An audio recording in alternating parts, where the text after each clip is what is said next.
నమస్తే ఓర్గలు 9 నేషన్ టీవీకి స్వాగతం.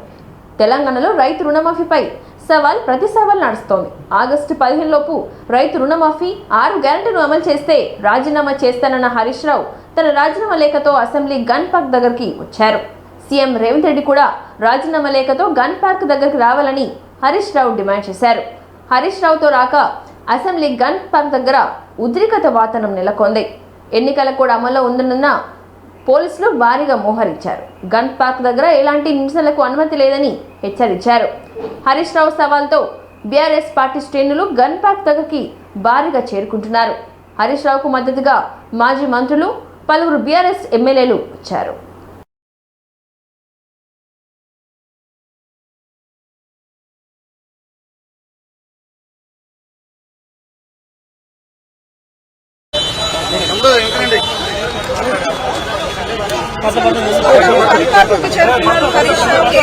సవాళ్ళు స్వీకరించినట్టు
రాజీనామా మంత్రాన్ని స్పీకర్ గారు ఇవ్వండి, నేను మళ్ళీ ఉప ఎన్నికల్లో పోటీ కూడా చెయ్యను అని ఇప్పటికే స్పష్టంగా చెప్పాను. ఒకవేళ 6 గ్యారంటీలు 2 లక్షల రుణమాఫీ చేయకపోతే మీ రాజీనామాను గవర్నర్ గారికి ఇవ్వడానికి మీరు సిద్ధంగా ఉన్నారా అని నేను అడుగుతా ఉన్నా. మీరు దేవుడి మీద ప్రమాణం చేసి ఒట్లు పెట్టుకొని బాండ్ పేపర్ల మీద రాసిచ్చిన హామీలు నిజమే అయితే రాజీనామా చేయడానికి ఎందుకు వెనకడుగు వేస్తున్నారు? మీరు రాజీనామాకు ముందుకు రావడం లేదంటే ఈ రాష్ట్ర ప్రజల్ని మరొక్కసారి మీరు మోసం చేస్తున్నట్టే లెక్క. ఒకవేళ మీకు రావడానికి ఇక్కడ ఇబ్బందిగా ఉంటే అమరుల స్తూపం దగ్గర, ఎందుకంటే మీరు ముఖ్యమంత్రి అయిన తర్వాత ఏనాడు అమరవీరుల స్తూపానికి 2 పూలు పెట్టింది లేదు, శ్రద్ధాంజలి ఘటించిన చరిత్ర మీకు లేదు. ఇది నిజంగా మా దురదృష్టం. అయినా కూడా ఈ ఒకవేళ మీకు రావడానికి ఇబ్బంది ఉంటే మీ పిఏ ద్వారా పంపండి, లేదా మీ స్టాఫ్ ద్వారా పంపండి. మానవ్యం మాకు ఇక్కడ రాజకీయాల కంటే కూడా పేద ప్రజల ప్రయోజనాలు ముఖ్యం. అవ్వా తాతలకు ఈ 6 గ్యారంటీలను 100 రోజుల్లో అమలు చేయించే బాధ్యత మాది అని స్వయంగా సోనియా గాంధీ గారే రాష్ట్ర ప్రజలకు లేఖ రాశారు. అందువల్ల ఈ రాష్ట్ర ప్రజలకు మీరు ఇచ్చిన హామీలు అమలు చేయమని అడుగుతున్నాం. ముందు బేషరతుగా మీరు క్షమాపణ చెప్పాలి. ఎందుకంటే డిసెంబర్ 9న తొలి సంతకం 6 గ్యారంటీల మీద పెడతామని, రుణమాఫీ మీద పెడతామని మాట తప్పినందుకు ముందు క్షమాపణ చెప్పండి. ఇకనైనా ఆగస్టు 15 అమలు చేస్తే మాకు సంతోషం. నా ఒక్కడికి ఎమ్మెల్యే పదవి కంటే ఈ రాష్ట్రంలో లక్షలాది మంది ప్రజలకు 4000 ఆసరా. ఆగస్టు 15 లోపు 2 లక్షల రుణమాఫీ చేసి తీరుతామని సీఎం రేవంత్ రెడ్డి అన్నారు. కాంగ్రెస్ సోషల్ మీడియా వింగ్ తో భేటీ అయిన రేవంత్ రెడ్డి తాను హరీష్ రావు సవాల్ను స్వీకరిస్తున్నానని చెప్పారు. 15 ఆగస్టు లోపు రుణమాఫీ చేసి తీరుతామని హరీష్ రావు రాజీనామా లేఖను రెడీగా పెట్టుకోవాలని సూచించారు. రైతులకు రుణమాఫీ చేయకపోతే తమ ప్రభుత్వం ఎందుకని ప్రశ్నించారు. హరీష్ రావుకు సిగ్గుండాలని, రాజీనామా ఫార్మాట్ తెలియదా అని రేవంత్ రెడ్డి ప్రశ్నించారు. రాజీనామా లేఖలో సీసీ పద్యం రాసుకొచ్చారని సెటార్ వేశారు. ఇప్పుడే ఎందుకు అమరవీరుల స్తూపం దగ్గరకు వెళ్తున్నారని ప్రశ్నించారు. సెమీఫైనల్లో కేసీఆర్ను ఓడించాం, ఇప్పుడు బీజేపీతో ఫైనల్ మ్యాచ్ ఆడబోతున్నామని, ఖచ్చితంగా ఫైనల్లో గెలిచి తీరుతామని రేవంత్ రెడ్డి ధీమా వ్యక్తం చేశారు. తెలంగాణలో 14 సీట్లు గెలవాల్సిందేనని చెప్పారు. లెక్క పక్క 14 సీట్లు పక్కా అని రేవంత్ రెడ్డి అన్నారు. పండుగలు వస్తే బీజేపీ సమస్యలను సృష్టిస్తుందని చెప్పారు. బీజేపీ ఎన్నికల కోసమే దేవుడితో రాజకీయం చేస్తుందని ఆరోపించారు సీఎం రేవంత్ రెడ్డి. నేను 15 ఆగస్టు లోపల 2 లక్షల రూపాయల రైతు రుణమాఫీ చేస్తాను నేనంటే, రేవంత్ రెడ్డి నువ్వు 15 ఆగస్టు లోపల చేయకపోతే నువ్వు రాజీనామా చేయాలా, నువ్వు చేస్తే నేను ఎమ్మెల్యే పదవికి రాజీనామా చేసి మళ్ళీ సిద్దిపేటలో పోటీ చేయను అన్నాడు. నేను ఆ సవాల్ను స్వీకరించి, మంచిది హరీష్ రావు గారు, నీ సిట్టి జేబులో పెట్టుకో రాజీనామాది, 15 ఆగస్టు తర్వాత సిద్దిపేటకు నీ శని వదులుతుంది, చింతమాడికలో పోయి చింతశెట్టు కింద వండుకో అని చెప్పిన. ఇవాళ ఏమంటుండే, అమరవీరుల స్తూపం దగ్గరకు పోయి దాన్ని కూడా ఆయనకి ఎప్పుడు మోసం చేయాలనిపిస్తే ఆ మోసానికి ముసుగు అమరవీరుల స్తూపం, దాన్ని వెనకాల దాచుకొని అబద్ధాలు చెప్తాడు. ఇన్ని రోజులు ఎప్పుడైనా అమరవీరుల స్తూపం కాడిపోయిందా?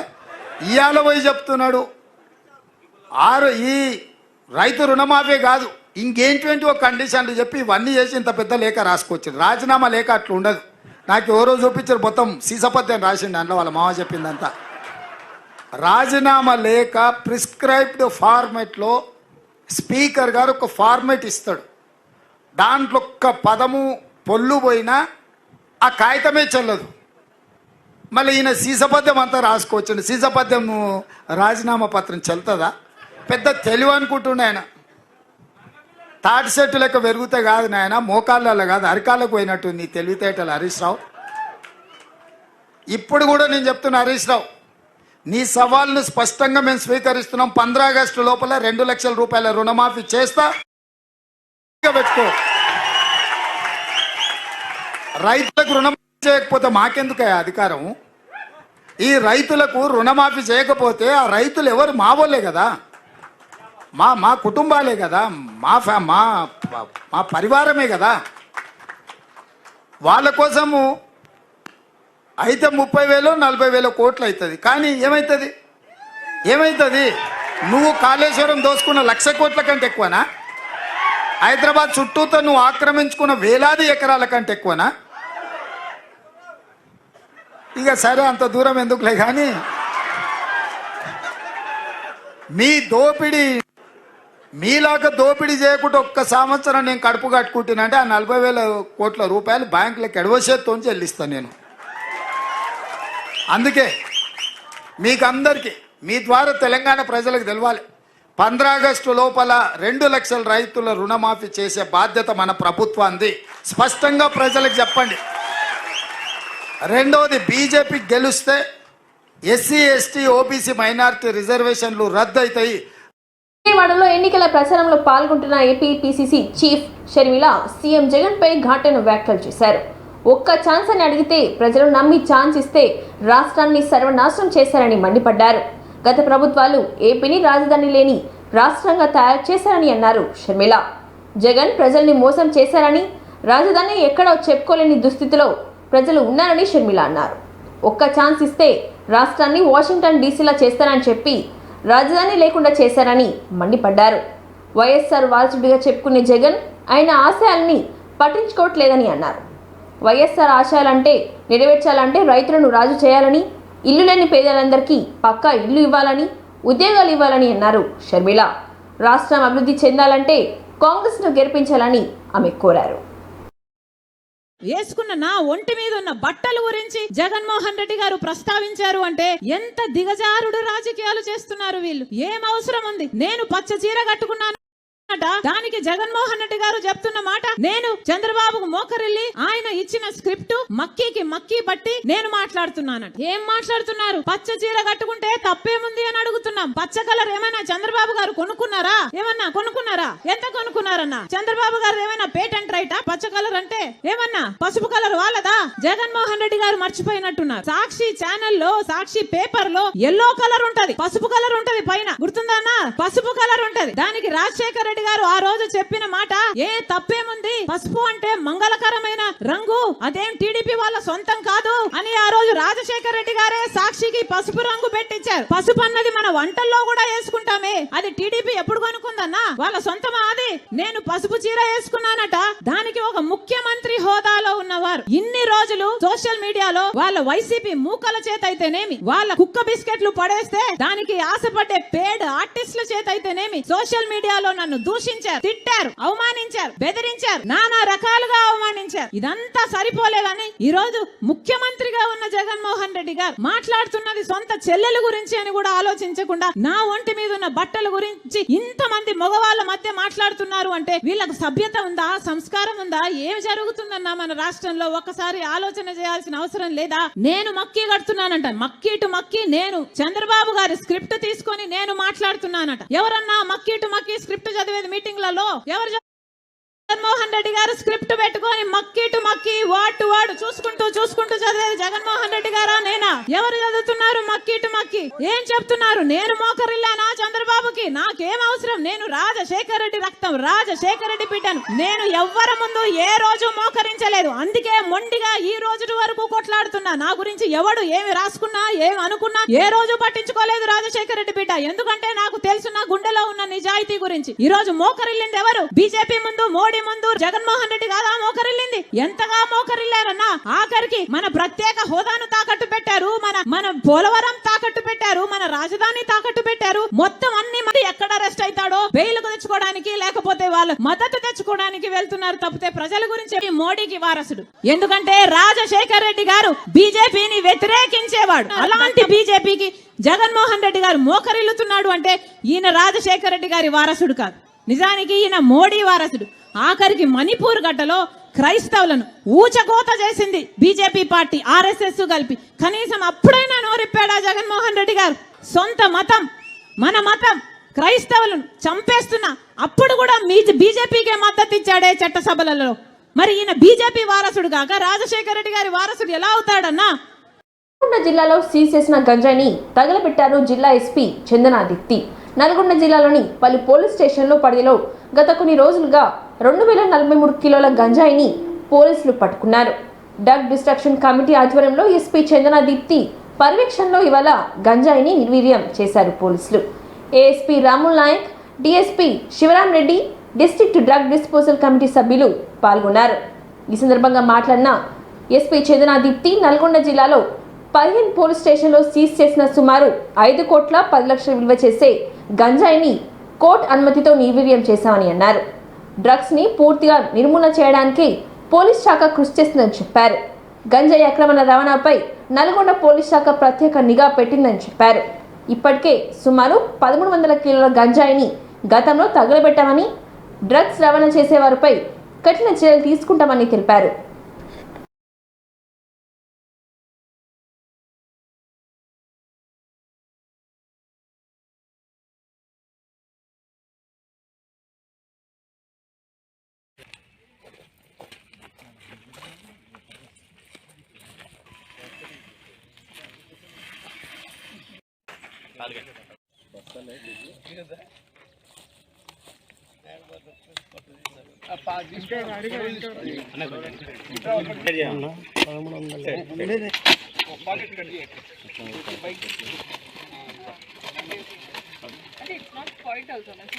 అలా కొంచెం జరగండి.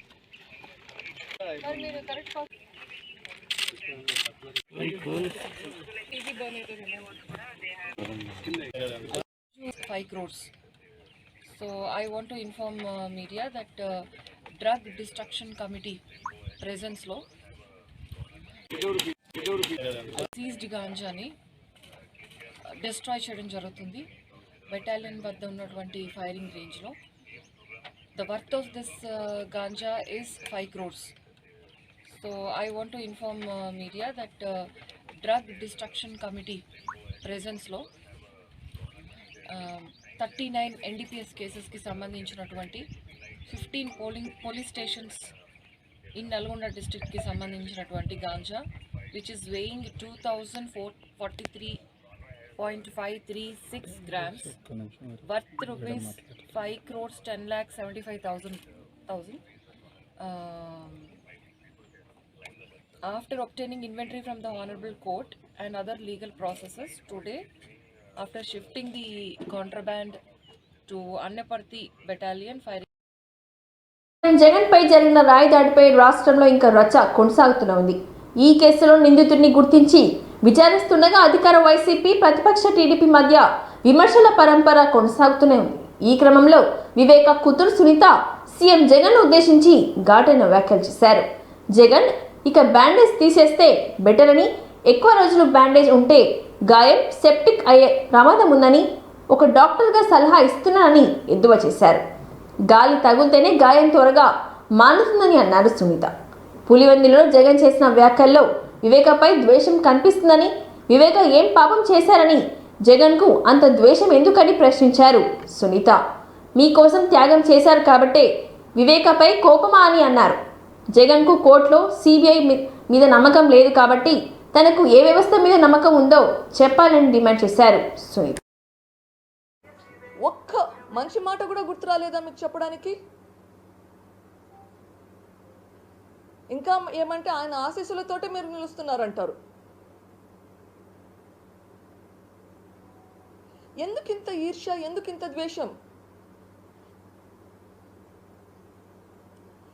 ఎంత ఈర్ష్య, ఎంత ద్వేషం! వివేకానంద రెడ్డి గారి అనుచరులు అంటే అప్పట్లో పక్కన పెట్టారు, ఆయన బ్రతుకుండంగా పక్కన పెట్టారు, ఆయన చనిపోయాక కూడా వివేకానంద రెడ్డి గారి మనుషులని పక్కన పెడుతున్నారు. ఆయన చనిపోయాక కూడా ఎందుకు ఇంత ద్వేషం?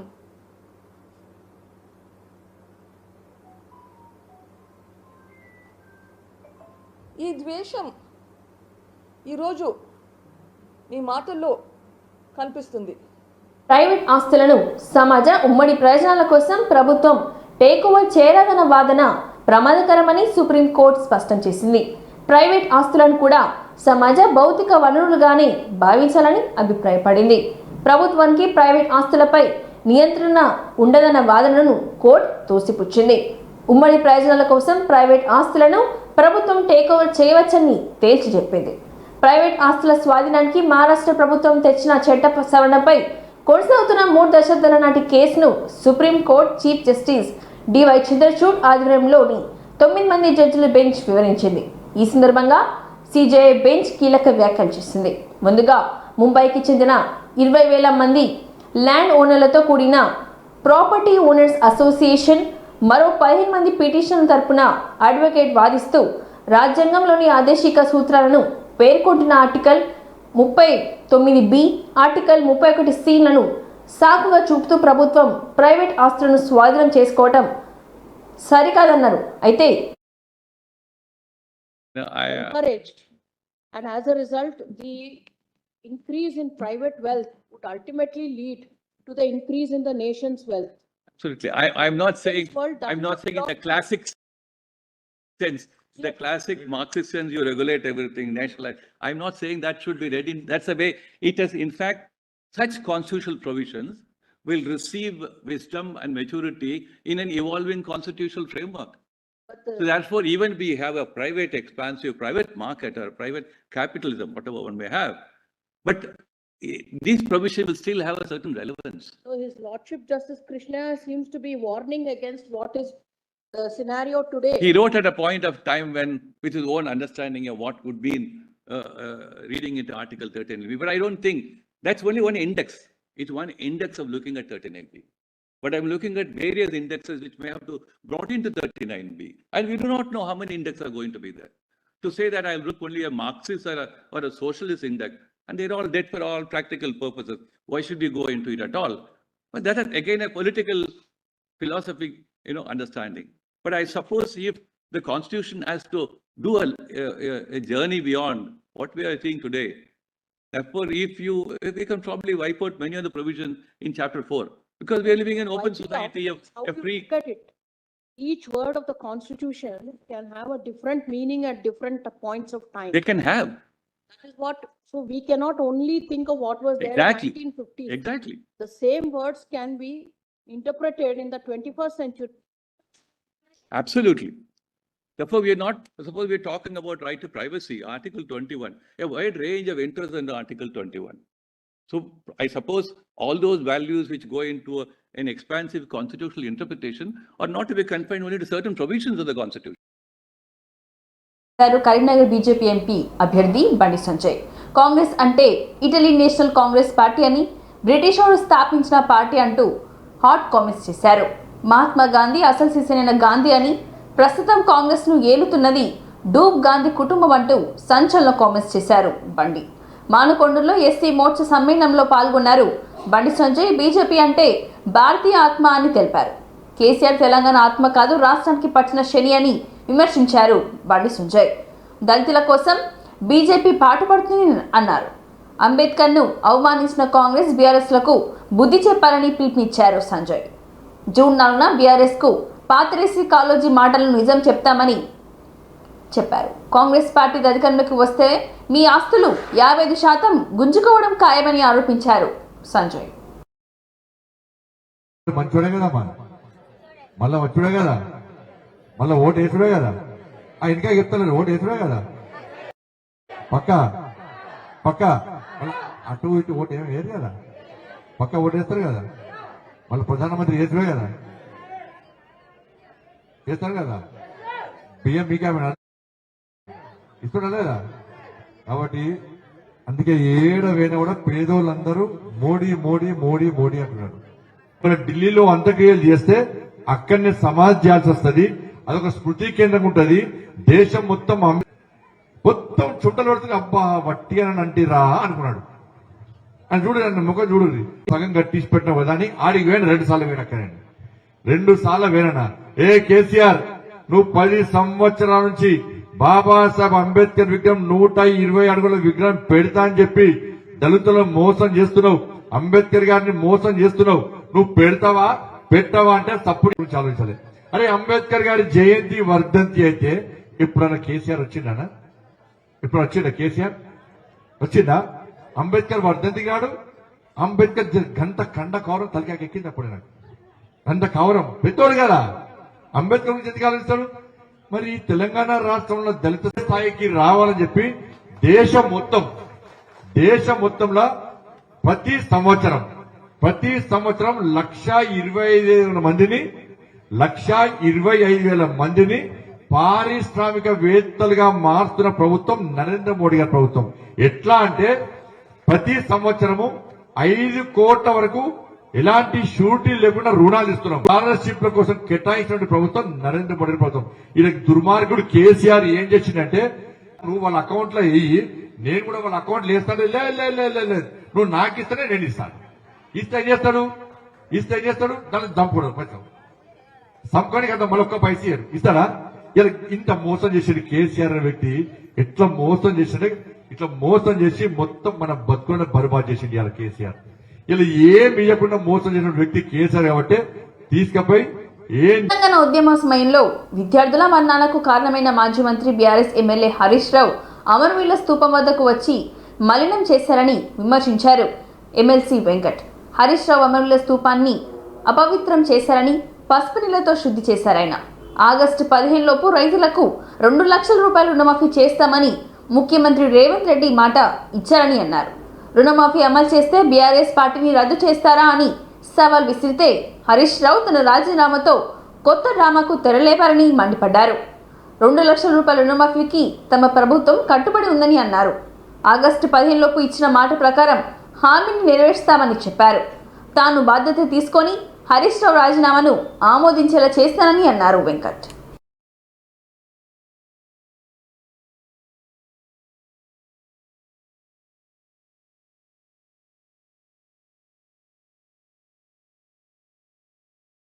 పొట్టన పెట్టుకున్న వ్యక్తి ఇవాళ ఇక్కడ రావడంతో ఈ యొక్క ప్రాంతం మైల చెందింది కాబట్టి సంబంధించి దాన్ని పసుపు నీళ్లతో శుద్ధి చేయడం జరిగింది.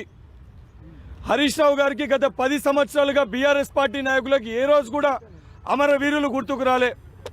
ఈరోజు ఏదైతే సవాల్ విసురుతూ ఏదైతే రాజకీయ లబ్ధి కోసం ఏదైతే సంబంధించి అసెంబ్లీ అఫైర్స్ మినిస్టర్గా పనిచేసిన సుదీర్ఘ రాజకీయ అనుభవం ఉన్న మీకు ఏ రకంగా రాజీనామా లేక ఒక ప్రొసీజర్ ప్రక్రియ ఏ రకంగా పంపన్నో కూడా అవగాహన లేకుండా ఉద్దేశపూర్వకంగా కేవలం ఏంటంటే ఒక పొలిటికల్ మోటివ్ తోటి ఒక రాజకీయ లబ్ధి పొందుదామని చెప్పి తీసుకొచ్చి రాజీనామా లేఖని ఇక్కడ పత్రికా విలేకరుల సమక్షంలో ఇవ్వడం జరిగింది. వైఎస్ రాజశేఖర రెడ్డి పేరును సిబిఐ ఎఫ్ఐఆర్లో చేర్చింది జగన్ అని, అప్పట్లో ఈ మేరకు పిటిషన్ వేసిన సుధాకర్ వెనుక జగన్ ఉన్నారని, అందుకే అధికారంలోకి వచ్చాక సుధాకర్కు ఏఏజీ పదవి ఇచ్చారని ఆరోపించారు వైఎస్ షర్మిల వ్యాఖ్యలపై తీవ్రంగా స్పందించారు సుధాకర్. షర్మిల తనపై తప్పుడు ఆరోపణలు చేస్తున్నారని అన్నారు. రాజకీయ లబ్ధి కోసమే షర్మిల తన పేరును వాడుకుంటున్నారని అన్నారు. వైఎస్ఆర్ పేరును ఎఫ్ఐఆర్లో తానే చేర్చానని ఎలా అంటారని ప్రశ్నించారు. అప్పటికి కాంగ్రెస్ ఎమ్మెల్యే శంకర్రావు కోర్టులో కేసు వేశారని గుర్తు చేశారు. 2011 సమయంలో తాను ప్రైవేట్ ప్రాక్టీసు చేస్తున్నానని, అప్పటికి జగన్ అంటే కూడా ఎవరో తెలియదని అన్నారు సుధాకర్. షర్మిల తనపై చేస్తున్న ఆరోపణలు తప్పుడు అని ఆయన చెప్పారు. నాకు సంబంధం లేదు. నన్ను ఏ రాజకీయాలు ప్రభావితం చేయలేవు, చేయవు కూడా. నేను యాజ్ అన్ అడ్వకేట్గా ప్రాక్టీస్ చేస్తున్నప్పుడు నా మీద నేను టేకప్ చేసిన కొన్ని కేసుల మీద వ్యక్తిగతంగా నా వ్యక్తిగత ప్రతిష్ట, ప్రొఫెషనల్ ఇంటిగ్రిటీ గురించి షర్మిల నిన్న మాట్లాడడం జరిగింది. It is in my individual capacity, nothing to do with my position, that is additional advocate general. ఒక వ్యక్తిగా నిరాధారమైనటువంటి ఆరోపణలు చేసి అబద్ధాలు నిన్న చెప్పిన దానికి నేను చాలా కలతపడ్డాను. ఖచ్చితంగా ఒక మనిషిగా, ఒక ఇండివిజువల్గా ఆ అలిగేషన్స్కి నేను జవాబు చెప్పాల్సిన వ్యక్తిగతంగా in my personal capacity I got the right to dispel. I got to say that what she had uttered yesterday was total falsehood without any basis for her political ends. ఆమె రాజకీయ లబ్ధి కోసం చేసిందేమో నాకు సంబంధం లేదు.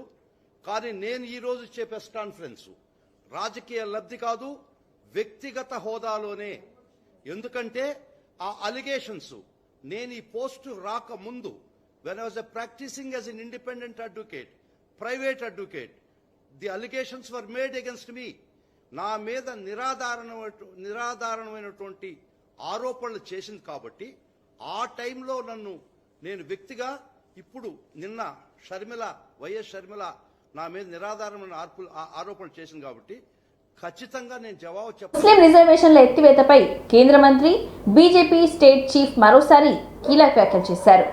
శుక్రవారం హైదరాబాద్ నాంపల్లిలో బీజేపీ స్టేట్ ఆఫీస్లో ఆయన మీడియాతో మాట్లాడుతూ ముస్లిం రిజర్వేషన్లు బరాబర్ ఎత్తివేస్తామని సంచలన వ్యాఖ్యలు చేశారు కిషన్ రెడ్డి. మతపర రిజర్వేషన్లు రాజ్యాంగ విరుద్ధమని మరోసారి స్పష్టం చేశారు. కాంగ్రెస్ 6 గ్యారెంటీల అమలుపై ఈ సందర్భంగా సీఎం రేవంత్ రెడ్డికి కిషన్ రెడ్డి సవాల్ విసిరారు. 6 గ్యారెంటీల అమలుపై ఛార్జ్ షీట్ పెడదామని ఛాలెంజ్ చేశారు. గ్యారెంటీలపై మీరు ఛార్జ్ షీట్ వేయాలని డిమాండ్ చేశారు కిషన్ రెడ్డి. అసెంబ్లీ ఎన్నికల సందర్భంగా ఇచ్చిన 6 గ్యారెంటీలు కాంగ్రెస్ అమలు చేయలేదని విమర్శించారు. అందుకే సీఎం రేవంత్ రెడ్డి రోజుకొక దేవుడిపై ఒట్టు పెడుతున్నారని ఎద్దువా చేశారు. తప్పుడు హామీలతో కాంగ్రెస్ మరోసారి ఎన్నికల్లో లబ్ధి పొందాలని చూస్తుందని సీరియస్ అయ్యారు కిషన్ రెడ్డి. ఇక బీఆర్ఎస్ అధినేత మాజీ సీఎం కేసీఆర్ వల్లే తెలంగాణకు తీరని అన్యాయం జరిగిందని, తెలంగాణ అభివృద్ధిపై మాట్లాడే హక్కు ఆయనకు లేదని ఆగ్రహం వ్యక్తం చేశారు కిషన్ రెడ్డి.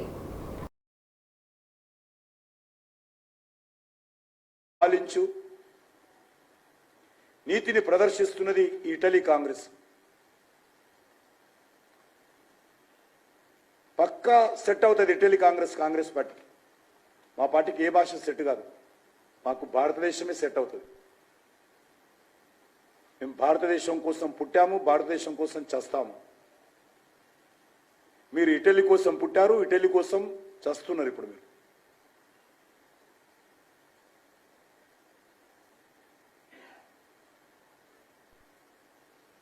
నేను ఒకటే అడుగుతా ఉన్నాను, ముస్లిం రిజర్వేషన్స్ ఏ ప్రాతిపదికన తీసుకొచ్చారు?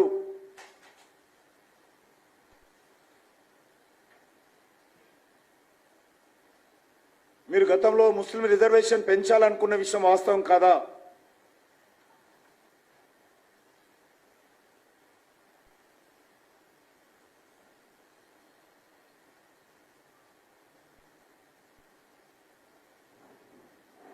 జిన్నా ముస్లిం లీగ్గా ప్రస్తుతం కాంగ్రెస్ పార్టీ రూపాంతరం చెందిందనడానికి ఏమాత్రం జిన్నా రాజ్యాంగాన్ని అమలు చేసినటువంటి సిగ్గులేనటువంటి పార్టీ కాంగ్రెస్ పార్టీ.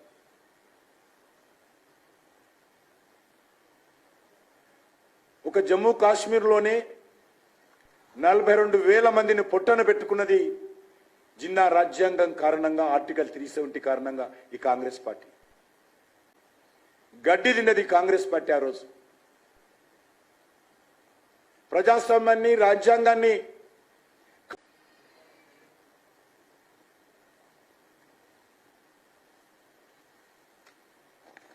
లో ఈరోజు తెలంగాణలో కాంగ్రెస్ పార్టీ కారణంగా బీసీలకు అన్యాయం చేస్తూ ఉంటే